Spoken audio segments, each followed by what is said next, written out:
नमस्कार, मैं रविश कुमार। आपकी कार में भी टूल किट होता है, चेक करते रहिएगा। अखबारों में टूल किट को ऐसे लिखा जा रहा है, अलग रंग देकर बोल्ड लेटर में, जैसे बम हो। किसान आंदोलन को पहले दिन से आतंकवाद से जोड़ने की कोशिश हो रही है। कहीं से भी कोई मिल जाए जिससे बताया जा सके कि खालिस्तान की सोच रखने वालों का आंदोलन है। इस कोशिश ने किसानों की यह हालत कर दी है कि वे अपने गांव घर में ही कहते फिर रहे हैं कि हम देशभक्त हैं, आतंकवादी नहीं हैं। यह भी सही है कि कुछ समय पहले तक किसानों के बीच भी ऐसे बहुत से लोग थे जो दूसरों को इसी तरह से आतंकवादी कहने में संकोच नहीं करते थे, जिसका एहसास उन्हें अब हो रहा है। कह रहे हैं कि धर्म के आधार पर नफरत करने लगे थे। इस पूरी प्रक्रिया में मुमकिन है किसान अकेलेपन से जूझ रहे हों। यह हमें समझना चाहिए।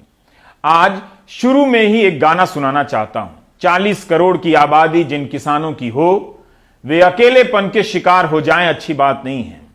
इस गाने में जो एलियनेशन है, अकेलापन है, उसे सरकार और समाज दोनों को समझना पड़ेगा। लोकतंत्र के दो ही दुख हैं, एक कि कोई बोलने नहीं देता, दूसरा बोलने पर भी कोई सुनता नहीं। इस गाने को सुनिए। देहाती फिल्म जगत के गीतकार राजीव अजनबी ने लिखा है। तू सबकी बनावे बात बात तेरी बनती दिखे ना। सूरज तो लिकड़े रोज रात तेरी ढलती दिखे ना। तू सबकी बनावे बात बात तेरी बनती दिखे ना। तेरे लुटरे खेत खलियान बात तेरी कौन सुनेगा। बात तेरी कौन सुनेगा।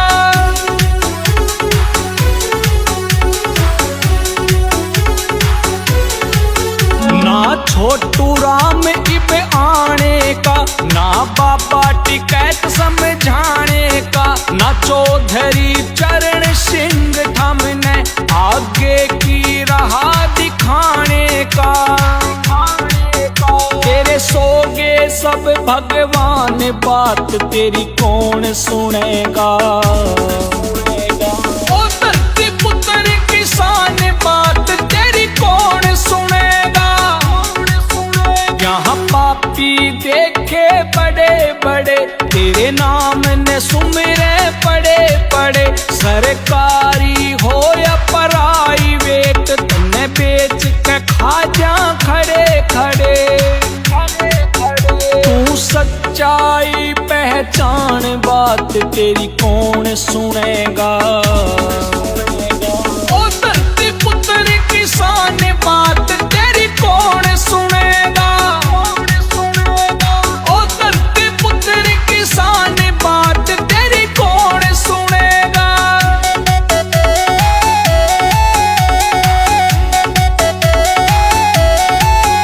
तू खेत में बन्या किसान खड़ा, सीमा पे तण्या जवान खड़ा। कहा लाल बहादुर शास्त्री ने यो देश का अभिमान खड़ा। मातृभूमि पे कुर्बान बात तेरी कौन सुनेगा। ओ धरती पुत्र किसान बात तेरी कौन सुनेगा।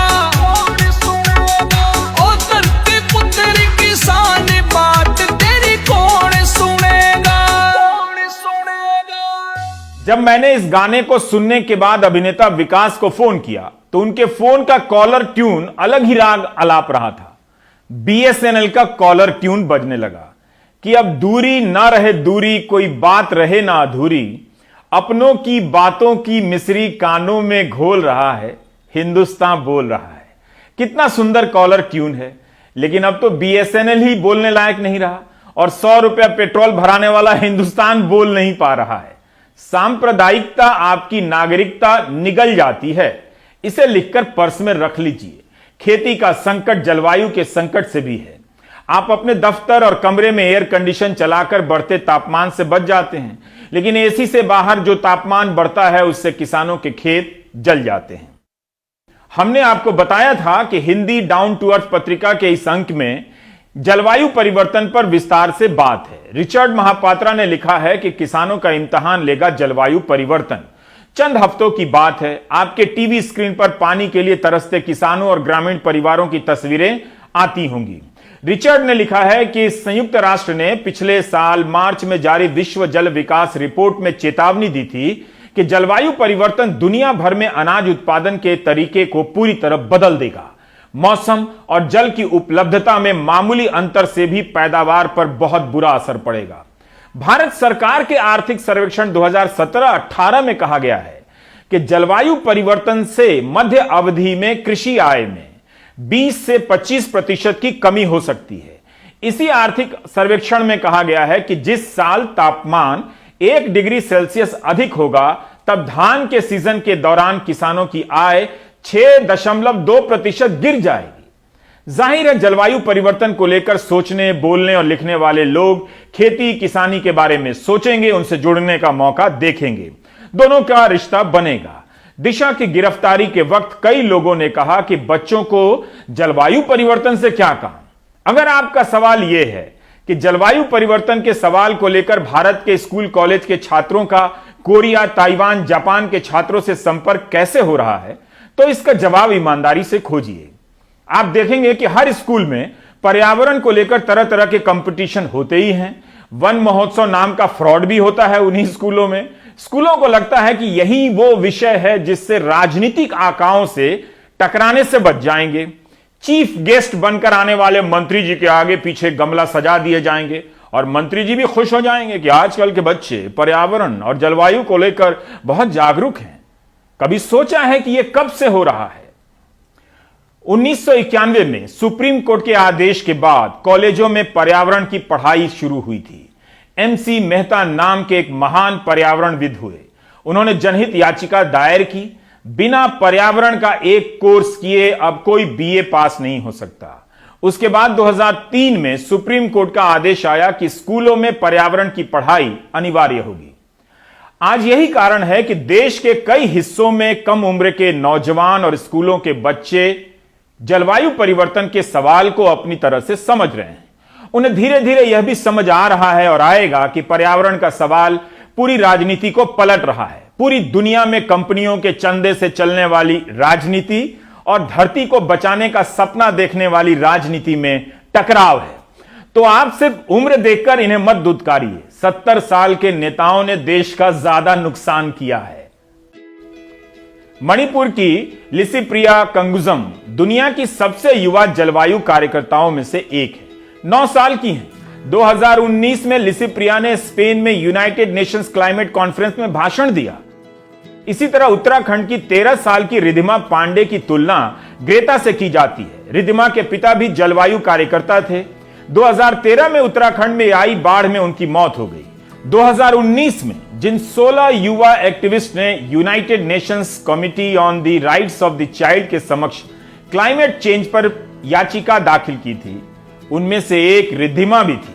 इस पिटीशन में कहा गया था कि सब कुछ जानते हुए भी दुनिया की सरकारें जलवायु संकट को लेकर सजग नहीं है, जिसकी वजह से आने वाली पीढ़ी का भविष्य संकट में है। गुरुग्राम के 16 साल के Aditya Mukherjee single use plastic के खिलाफ काम कर रहे हैं। 2 साल के भीतर अपने काम से इन्होंने 150 अलग अलग कमर्शियल संस्थाओं को सिंगल यूज प्लास्टिक का इस्तेमाल बंद करने के लिए प्रेरित किया, जिनमें बड़े बड़े होटल ग्रुप भी शामिल हैं। आदित्य के काम से 2.5 करोड़ से अधिक स्ट्रॉ का इस्तेमाल रुक गया है। हम आपको सिर्फ 3 उदाहरण ही दे पाए, मगर भारत में आपको ऐसे अनेक बच्चे और नौजवान मिलेंगे जो जलवायु परिवर्तन के खिलाफ काम कर रहे हैं और ग्लोबल लेवल पर जुड़ रहे हैं। जाहिर है इनके बीच इंस्टाग्राम और टेलीग्राम, व्हाट्सएप पर भी बातचीत होगी। इसी बातचीत को लेकर एक दिन पुलिस प्रेस कॉन्फ्रेंस करने लगे और चैनल खबरों को फ्लैश करने लगे कि रिद्धिमा की होती थी ग्रेटा से बात। इंस्टा पर दोनों करते थे चैट। किस तरह से भाषा और उसके बोलने के अंदाज से सामान्य शिष्टाचार को भी आपराधिक बनाया जा रहा है। आतंकी साजिश की ध्वनि पैदा की जा रही है ताकि आपके जागरूक बच्चों को आतंकवाद के नाम से डराया जा सके, उन्हें नागरिक से मुर्दा लाश में बदला जा सके। जून 2018 में जब दिल्ली के सरोजिनी नगर में 16,000 से अधिक पेड़ काटे जा रहे थे, तो पेड़ों को बचाने के लिए नौजवान आगे आए। वो लोग भी जो 90 के दशक के बाद से पर्यावरण के सवाल को लेकर जागरूक हुए, पेड़ों को गले लगा लिया ताकि कटने से बचाया जा सके। उसी तरह से मुंबई में आरे के जंगलों को बचाने के लिए नौजवान बड़ी संख्या में आगे आए और लंबा संघर्ष किया, पुलिस का मुकदमा तक झेला। अब इस तरह की सार्वजनिक गतिविधि के लिए कोई ग्रुप तो बनेगा, लोग चैट भी करेंगे। सिस्टम को बताना चाहिए कि उस चैट में क्या कोई ऐसी बात हो रही थी जिसका हिंसा से संबंध है, किसी को मारने काटने की बात हो रही थी। सिर्फ चैट हो रहा था कि नाम पर शहर दर शहर पर्यावरण को लेकर तैयार हो रहे चंद युवाओं के जागरूक समूह को शक के दायरे में नहीं लाया जा सकता है। ये नौजवान और इनके स्कूलों के न्यूट्रल से दिखने वाले ना समझ प्रिंसिपल जल्दी ही यह समझ जाएंगे कि पर्यावरण का सवाल कांग्रेस बीजेपी से बचने का सवाल नहीं है, बल्कि दोनों से पूछने का सवाल है। उन्हें चंदा देने वाले उद्योगपतियों से भी टकराने का सवाल है। अब देखिए, जम्मू में एक आंदोलन चल रहा है। कितनी सुंदर बात है कि 20 साल के नौजवान अपने इलाके में जलवायु के सवाल को लेकर सक्रिय हैं। यह बात पूरी दुनिया को बतानी चाहिए ताकि भारत की छवि अच्छी हो। 27 अक्टूबर 2019 दिवाली थी और लोग उस दिन थाली भी नहीं बजा रहे थे। तब जम्मू के कुछ युवाओं ने मिलकर अपने शहर में क्लाइमेट फ्रंट इंडिया नाम की एक संस्था बनाई। 23 साल के अनमोल ओहरी इसके संस्थापक निदेशक बने। इसके 123 सदस्य हैं। अकेले जम्मू में 50 सदस्य हैं। ज्यादातर सदस्य 20 साल से कम उम्र के हैं, पढ़ते हैं। इस संस्था के कार्यकर्ता पिछले 6 महीने से जम्मू तवी नदी की सफाई का काम भी कर रहे हैं। इसके लिए ग्रुप बनाया है, friends of river Tawi. Tawi नदी के दोस्त। नदियों को मां बोलकर कई लोग थकते रहे, उनका दोहन करते रहे, लेकिन ये नौजवान खुद को तवी नदी का दोस्त कह रहे हैं। एक नया रिश्ता है, स्वागत कीजिए। हम लोगों ने एक मूवमेंट चलाई है फ्रेंड्स ऑफ रिवर तवी, जिसमें हम 6 महीने से क्लीन अप कर रहे हैं एंड जम्मू म्युनिसिपल कॉर्पोरेशन ने हमें काफ़ी हेल्प की है। इसके अलावा अगर मैं 14th के इवेंट की और बात करूं तो ये इवेंट सिर्फ जम्मू में नहीं हुआ था, ये एक नेशन वाइड मूवमेंट थी जो गुरुग्राम में अरावली बायोडाइवर्सिटी पार्क में यूथ फॉर क्लाइमेट इंडिया ने किया, डुमना में जबलपुर में सेव डुमना कैंपेन ने किया, जहां पे कुछ लोग हमारे ही साथी जो थे जो वहां के काम कर रहे हैं डुमना को बचाने के लिए, उन लोगों ने इस चीज़ पे काम किया। एंड मैं पर्सनली बोलूँगा कि ये जो मूवमेंट है ये पूरे इंडिया से चल रही है, नेशन वाइड मूवमेंट, क्योंकि ये प्रॉब्लम नई नहीं है। फॉरेस्ट का कटना डेवलपमेंटल एक्टिविटीज़ के लिए बहुत देर से होता आ रहा है एंड हमें हिस्ट्री बुक्स में भी चिपकू मूवमेंट में यही सिखाया गया था। सो वैलेंटाइंस डे एक हमारा जरिया था आवाज़ उठाने का और लोगों को याद दिलाने का कि हमारी हिस्ट्री, हमारे रूट्स नेचर के साथ हैं। नौजवानों की यह संस्था जम्मू के राइका फॉरेस्ट में बनने वाले हाईकोर्ट परिसर का विरोध कर रही है, क्योंकि इसके लिए हजारों की संख्या में पेड़ काटे जा सकते हैं। धरती पे रहते हो निभाना सीखो, आग लगी है बस में। आप इस वीडियो में देखिए, ज्यादातर कम उम्र के नौजवान दिख रहे हैं। जम्मू के राइका फॉरेस्ट के 38,006 पेड़ काटे जाने ताकि यहां हाईकोर्ट का नया परिसर बने। क्लाइमेट फ्रंट इंडिया का कहना है कि राइका फॉरेस्ट में तेंदुआ और मोर की एक विशेष प्रजाति यहां पाई जाती है जो 1972 के वन्य जीव कानून के अनुसार अधिसूचित है। आप जिन्हें बच्चे कहते हैं उन्हें यह सब पता है। मोर की यह प्रजाति 2009 से ही International Union for Conservation of Nature की लाल सूची में शामिल है, यानी ये दुनिया से कभी भी मिट सकती है। ये उन्होंने अपने भेजे पत्र में लिखा है। यह इलाका आर्थिक रूप से संवेदनशील इलाके में आता है। पेड़ कटेंगे तो इसका असर जम्मू की खेती पर पड़ेगा, भूजल कम हो जाएगा। ये नौजवान चाहते हैं कि जम्मू के जंगल और उसकी जैव विविधता बची रहे। इन पेड़ों की कटाई को रोकने के लिए यह संस्था तरह तरह के मार्च और अभियान चलाती है। हमारे यहाँ से थोड़ी दूर एक पार्क है मुबारक मंडी, जो बहुत फेमस है, आप सबको पता ही होगा उसके बारे में। वहाँ पे सुबह से लेकर रात तक स्पैरोज, बर्ड्स वगैरह बहुत कुछ होता था, पर आज वहाँ पर जाके देखो, सुबह 4 बजे भी वहाँ पर कोई बर्ड्स नहीं दिखेंगे, कोई आवाज़ नहीं आती उनकी। फिर मेरे को अभी कुछ दिन पहले ही, कुछ मंथ्स पहले पता लगा राइका के बारे में कि वहाँ पे वो पूरा जंगल कट रहा है। फिर पहले हमें नाम नहीं पता था कि राइका है क्या, बाद में हमें पता लगा कि वो वही जगह है जिसको हम छोटे होते से देखते आ रहे हैं, वहाँ से हम पूरा ट्रैवल करते थे। पर जैसे जैसे पता लगा कि वो कट रहा है, मुझे अपना फ्यूचर बर्बाद होता हुआ दिख रहा था कि अगर ये सारा खत्म हो गया तो मेरा फ्यूचर क्या होगा, मैं तो जी भी नहीं पाऊंगी। उम्र कम है और जोश ज्यादा होना भी चाहिए। जाहिर है इनकी बातों में जज्बात भी होंगे। जब बड़े बड़े नेता बड़े बड़े झूठ को छिपाने के लिए सही में रो देते हैं, तो ये नौजवान अगर भावुकता में कुछ बोल दे तो क्या वो अपराध है? क्या वो आतंकवाद है? क्या उन पर आतंकी धाराएं लगा देनी चाहिए? यह आपको सोचना है, नहीं तो व्हाट्सएप यूनिवर्सिटी में मस्त रहना है। सितंबर 2019 में जलवायु परिवर्तन को लेकर इन्हीं स्कूली बच्चों ने एक ग्लोबल स्ट्राइक किया। 185 देशों के स्कूलों के बच्चों ने इस स्ट्राइक में हिस्सा लिया। बड़े भी इनके साथ शामिल हुए। Italy, Netherlands, Spain, New Zealand, South Korea, Taiwan, Ghana, हर जगह प्रदर्शन हुआ। भारत में भी कई स्कूलों के बच्चों ने इस स्ट्राइक में हिस्सा लिया और इस दौरान जरूर उन्होंने खुद को ग्लोबल नागरिक के रूप में महसूस भी किया होगा, क्योंकि पहली बार वे दुनिया के अन्य स्कूलों के साथ एक सवाल को लेकर जुड़ रहे थे।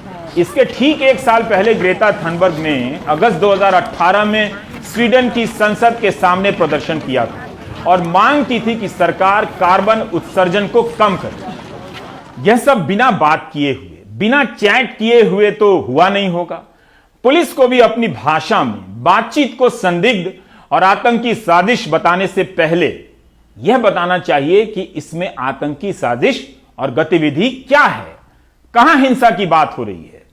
महाराष्ट्र से खबर आई है कि बीजेपी के नेता राम कदम ने आरोप लगाया है कि इस केस में आरोपी शांतनु मुलुक के चाचा शिवसेना के बीड के जिला प्रमुख हैं। बीजेपी नेता के अनुसार इससे शिवसेना का असली चेहरा सामने आ गया। मुझे यकीन है आप यह सब सुनकर हंस नहीं रहे हैं, सीरियस रहिए। दिशा रवि से जुड़ी खबर यह है कि उनके परिवार को और वकील को उनसे मिलने की इजाजत दे दी गई है। एक अन्य आरोपी मुंबई की वकील निकिता जेकब ने बॉम्बे हाईकोर्ट में ट्रांजिट अग्रिम जमानत दाखिल की है, जिसमें कहा है कि 11 जनवरी को पोएटिक जस्टिस फाउंडेशन के साथ हुई जूम कॉल मीटिंग में विभिन्न पृष्ठभूमि के लोग थे और मेजबान ने यह स्पष्ट किया था कि अभियान का कोई राजनीतिक या धार्मिक रूप नहीं होगा। फोकस में सिर्फ किसानों के मुद्दे थे। मेजबान ने यह भी बताया कि सामग्री सार्वजनिक डोमेन में रहेगी, यानी पब्लिक की जाएगी। निकिता ने अपने बयान में कहा है कि उनका कोई राजनीतिक, धार्मिक या वित्तीय उद्देश्य नहीं था।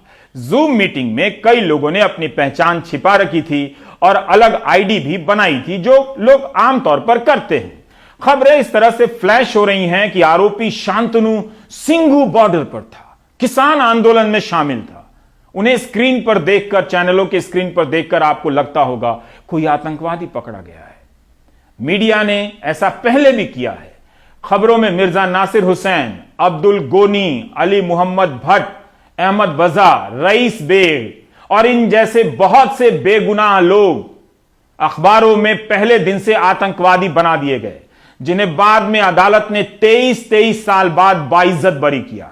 यह ट्रैक रिकॉर्ड है हमारी जांच एजेंसियों का, यह ट्रैक रिकॉर्ड। इसलिए ध्यान से इस केस को देखिए।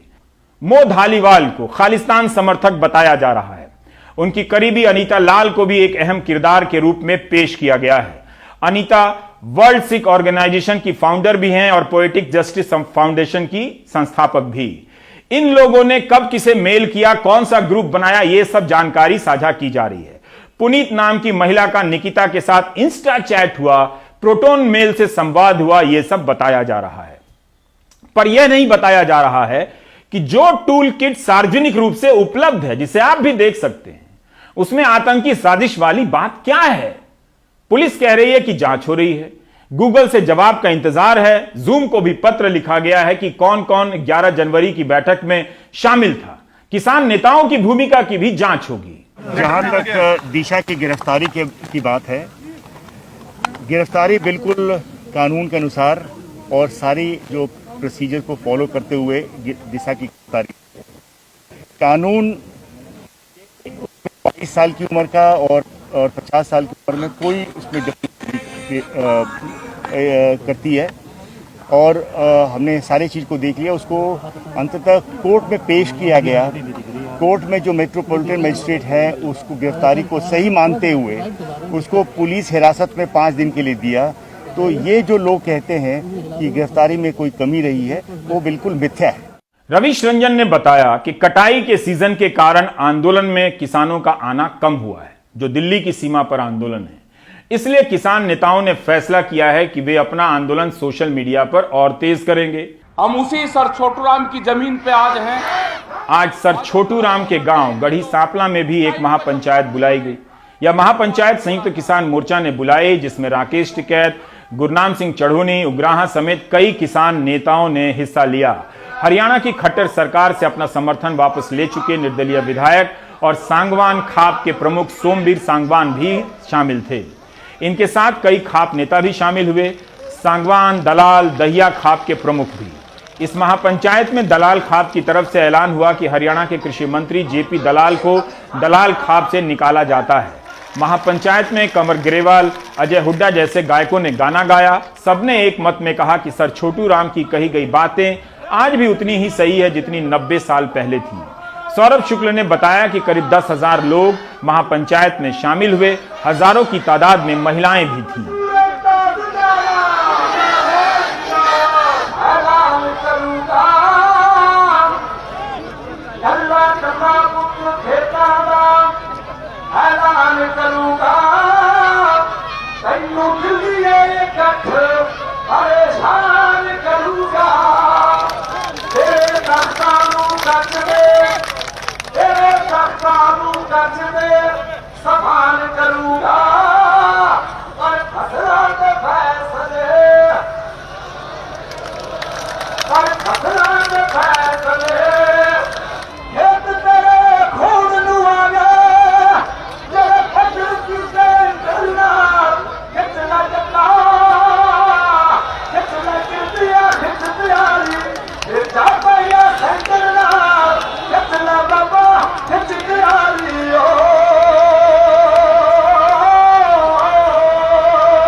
हमने बहुत पंचायतें करी।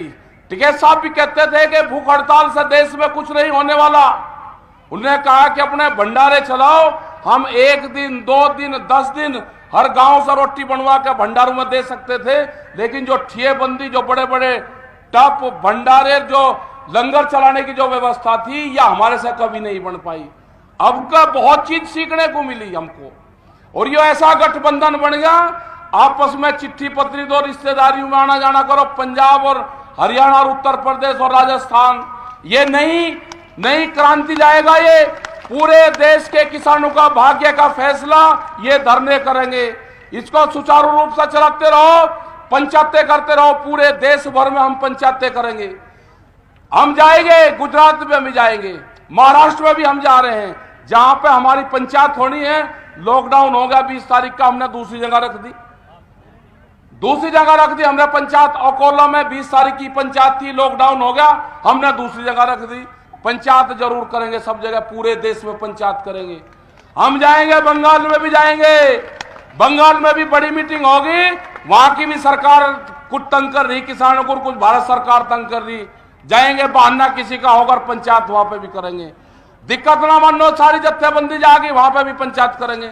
ये तो रेल चलवा दो, पंचायत सब जगह होगी। और इन्हीं पंचायतों से ये भारत सरकार फैसले करेगी। एक चीज का आप जरूर ध्यान रखेंगे, जो मीडिया के लोग हैं, आप इनसे प्यार करके रखो। एक होगा कि मीडिया हमारी खबर नहीं दिखाता। अरे मीडिया के ऊपर कैमरा और कलम पे बंदूक का पहरा है, कैमरे और कलम पे बंदूक का पहरा है। ये कैसे दिखाई आपकी बात? राजनीति में गांव को जगह मिल रही है। तालाबंदी जैसे फैसले के कारण जब आर्थिक तबाही आई, तब गांवों ने ही लोगों को सहारा दिया। लोग हजार किलोमीटर पैदल चलकर गांवों की तरफ भागे थे। आज अब जब गांव गांव में महापंचायतें हो रही हैं, तो हर दल के नेता गांवों की तरफ रुख कर रहे हैं। यह साधारण बात नहीं है। महापंचायतों में राजनेताओं का आना जाना बढ़ गया है। 28 फरवरी को मेरठ में दिल्ली के मुख्यमंत्री अरविंद केजरीवाल की महापंचायत होने जा रही है। पश्चिम यूपी में जयंत चौधरी कई महापंचायतें कर चुके हैं। इस मामले में जयंत सबसे आगे निकल चुके हैं। प्रियंका गांधी के बाद अरविंद केजरीवाल की महापंचायत होगी। कहीं महापंचायत बुलाने के लिए पुलिस केस ना बन जाए। पर क्या यह अच्छा नहीं है कि राजनीति किसानों पर केंद्रित हो रही है? आज भी वही कर रहे हैं, नाम दे दिया किसान हित, किसान वेलफेयर के लिए हम कानून ला रहे हैं। साहब बहुत बड़ी क्रांति आने वाली है, बहुत बड़ा परिवर्तन होने वाला है। जहां मंडियां हैं वहां के किसान पहले समझ गए, जहां सरकार खरीदती नहीं थी, जहां मंडियां नहीं थी, वहां किसान तो चाह रहा है कोई खरीदार आ जा, भाव नहीं मिलता, उसे सपना दिखाएंगे कि देखो भाई तुम्हारे खेत में से सीधा जो है टाटा और अदानी और अंबानी जी वहीं पहुंचेंगे तुम्हारे खेत पे और सीधा बढ़िया से बढ़िया भाव देंगे तुम्हें। तुम क्यों बुराई कर रहे हो? कानून तो तुम्हारे लिए बना गया, किसान को विकल्प मिलेगा। मंडी वाले जो है लूटते हैं किसान को, आड़तिया लूटता है किसान को, हमने छुटकारा दे दिया साहब, आजाद कर दिया। अब तुम यहां से उठा के केरल ले जाओगे अपनी मुंजी, अपने धान को, अपने सरसों को, आप जाके बिहार में बेच सकते हो। बड़ी मौज आ गई किसानों की। अब ये समझ नहीं आता ऐसा कौन इन्हें समझा रहा है, या खुद की इनकी समझ है, खुद की अकल है घर की। यहां कोई किसान है जो ले जाके अपनी फसल बेचेगा केरल कर्नाटक में? और हर एक किसान को मालूम है पहले ही वो छूट थी, कोई कानून की धारा ऐसे नहीं थी जो प्रतिबंध लगा सकती थी, रोक सकी थी किसान को। हरियाणा के हिसार के गांव में युवाओं ने सड़क पर ही कानून वापस लेने का नारा लिखना शुरू कर दिया है।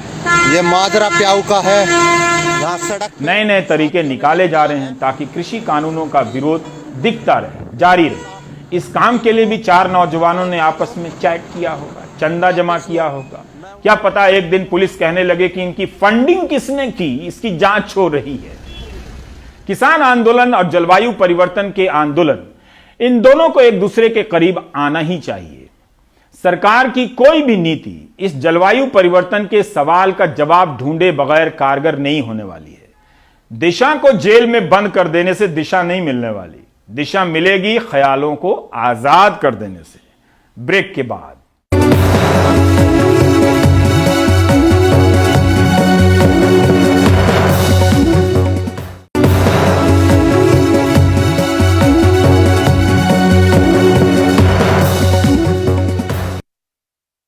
कोरोना से निपटने के दावों के बीच मध्य प्रदेश में टीका लगाने में बड़ी गड़बड़ी सामने आई है।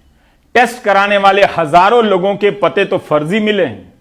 टीकाकरण के लिए बने कोविड पोर्टल पर हेल्थ और फ्रंटलाइन वर्कर्स के हजारों नाम एक मोबाइल नंबर पर दर्ज हैं। यह हालत है हमारी सरकारी एजेंसियों की विश्वसनीयता का। नतीजन कई लोगों को दूसरे डोज की जानकारी ही नहीं मिल पाई। अनुराग द्वारी की यह रिपोर्ट देखिए। देश की तरफ मध्य प्रदेश में पहली वैक्सीन लगाने के लिए वैक्सीनोत्सव जैसा आयोजन हो गया, लेकिन उसके बाद एक खुलासा टीकाकरण अभियान की 11 फरवरी को बनी एनएचएम की रिपोर्ट में हुआ। राज्य में टीका लगवाने 1,37,454 कर्मचारियों के मोबाइल नंबर का रिकॉर्ड एक जैसा पाया गया। इनमें से 83,598 स्वास्थ्यकर्मी, नगरीय प्रशासन एवं आवास विभाग के 32,422, राजस्व विभाग के 6,977, गृह विभाग के 7,338 और पंचायती राज विभाग के 109 कर्मचारियों के एक जैसे मोबाइल नंबर मिले हैं।